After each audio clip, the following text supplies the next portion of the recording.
साधना और दिनेश के घर एक और बेटी हुई थी। अब घर में 3 बेटियां थीं। दोनों बहुत खुश थे, लेकिन दिनेश के माता पिता जरा भी खुश नहीं थे।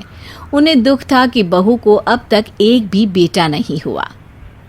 पहले ही 2 बेटियां होने की वजह से साधना बहुत ताने सुनती थी। अरे बेटा, घर का कुल दीपक होता है, पर तुमने तो घर में अंधेरा ही कर रखा है। एक बेटा पैदा नहीं हो रहा तुमसे। बहू, तुम तो बेटियां बनाने की फैक्ट्री हो। 1 दर्जन बेटियां नहीं चाहिए हमको, 1 बेटा दे दो बस। मेरे हाथ में थोड़ी ना है, भगवान जो दे रहे हैं उसे प्यार से क्यों नहीं ले लेते आप लोग? बेटियों में क्या कमी है? यही कमी है कि बेटी कभी बेटे की कमी पूरी नहीं कर सकती। आप खुद भी तो किसी की बेटी हैं सासू माँ, आपको ऐसी बातें नहीं करनी चाहिए। लेकिन सास ससुर पर बहू की किसी बात का कोई असर नहीं होता। तीसरी बेटी होने की खुशी में दिनेश और साधना घर में सूरज पूजा रखने की सोचते हैं। माँ, सूरज पूजा हो रही है नई बच्ची के लिए। पूजा और खाने का सामान तो ले आए, कुछ और लाना है क्या बाजार से? एक बेटा ले आ, हो सके तो। बहू से तो नहीं हो रहा। हाँ, अपने पोते के साथ खेल लूँगा तो आराम से स्वर्ग जा सकूँगा। आपको लगता है कि आप मुझे ऐसे ताने मार के मेरी बच्चियों से नफरत करके स्वर्ग जाएंगे? बहू, जुबान बहुत लंबी हो गई है तुम्हारी। अरे ज्यादा चलाओगी तो काट देंगे। हाँ माँ, बाबूजी, आप उससे ताने मत मारिए, उसकी क्या गलती है? अगर बेटा नहीं हो रहा तो उसमें उसका क्या दोष है? देख बेटा, संभल जा, 3 बेटियां हो चुकी है। अगर वो बहू पे चली गई तो तेरा जीना हराम कर देगी। दिन रात आपकी सेवा करती हूँ, घर मंदिर जैसा साफ रखती हूँ, लेकिन आपको बस यही दिख रहा है कि मुझे बेटा नहीं हो रहा। अरे बेटा होता तो बेटा भी तो दिखता ना। दिनेश और साधना सब सुन के भी चुप रहते हैं और सूरज पूजा की तैयारियां करते हैं। लेकिन साधना के सास ससुर किसी और ही तैयारी में लगे होते हैं।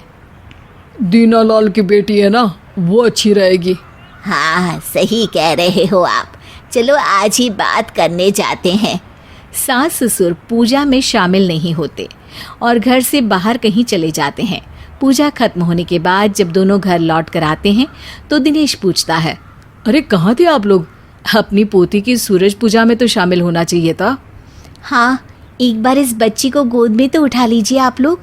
अब बेटे, दिनेश तुम हमारे साथ चलो, एक बात करनी है।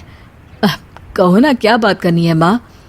यहाँ नहीं करेंगे, एक कमरे में चलते हैं, तुम, मैं और तुम्हारी माँ। दिनेश और साधना कुछ समझ नहीं पाते और दिनेश अपने माँ बाप के साथ एक कमरे में चला जाता है। देखो बेटा, थोड़ा अजीब लग रहा है बोलते हुए, पर देखो, जैसे तुम हमारे बेटे हो, हम तुमसे बहुत प्यार करते हैं, वैसे ही हम चाहते हैं कि तुम्हारा भी एक बेटा हो जिससे तुम बहुत प्यार करो। प्यार तो मैं अपनी बेटियों से भी करूँगा ही ना। हाँ हाँ करना, पर बेटा बेटा होता है। जैसे तुमने हमें कमा के खिलाया है, हमारे बुढ़ापे का सहारा बने हो, वैसे तुमको भी तो ज़रूरत पड़ेगी ना। अरे लड़कियां भी पढ़ लेंगी तो कमा के खिला देंगी, ज़माना आगे बढ़ चुका है माँ। अरे बेटा, तुम समझ नहीं रहे हो, लोग 4 तरह की बातें करेंगे कि सब कुछ है, बस बेटा नहीं है। तो सब कुछ तो है ना, बस एक बेटा ही तो नहीं है ना। देखो, सीधे सीधे बात करती हूँ, बहू की कोख से बेटा नहीं हो रहा है और हम चाहते हैं कि तुम दूसरी शादी कर लो। क्या? हाँ, हम एक लड़की भी देखा आए हैं, बहुत सुंदर है। और साधना का क्या होगा माँ? साधना, इससे तो किसी तरह छुटकारा पा ही लेंगे। बस तुम एक बार शादी के लिए हाँ कर दो, फिर बेटा मिल जाएगा इस घर को। दिनेश वहाँ से उठकर चला जाता है और साधना के पास जाकर कहता है, साधना, तुम अपना सारा सामान बांध लो और मायके की तैयारी कर लो। पीछे खड़े दिनेश के माता पिता सुनते ही खुश हो जाते हैं। उन्हें लगता है कि दिनेश अभी से साधना को मायके भेज रहा है। पर क्यों? माँ और पिताजी मेरी दूसरी शादी करवाना चाहते हैं। क्या? क्या बोल रहे हो? हाँ, तुमसे तो बेटा नहीं हो रहा ना। अरे आप कैसी बातें कर रहे हैं? आप भी इन लोगों की तरह हो गए हैं?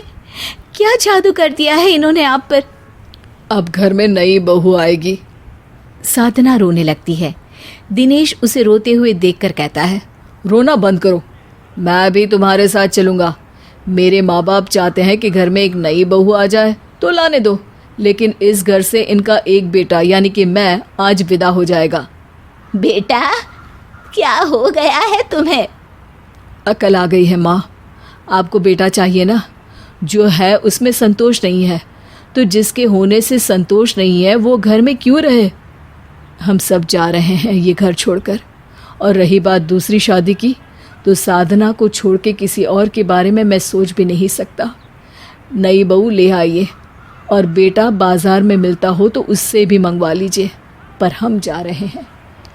माँ पिताजी गिड़गिड़ा के दिनेश को रोकते हैं, लेकिन वो साधना और बच्चियों के साथ चला जाता है और जाते जाते रुक जाता है और कहता है, मैं आप लोगों के खर्चे के लिए पैसे भेज दिया करूँगा, और आपकी देखभाल के लिए एक नौकर भी।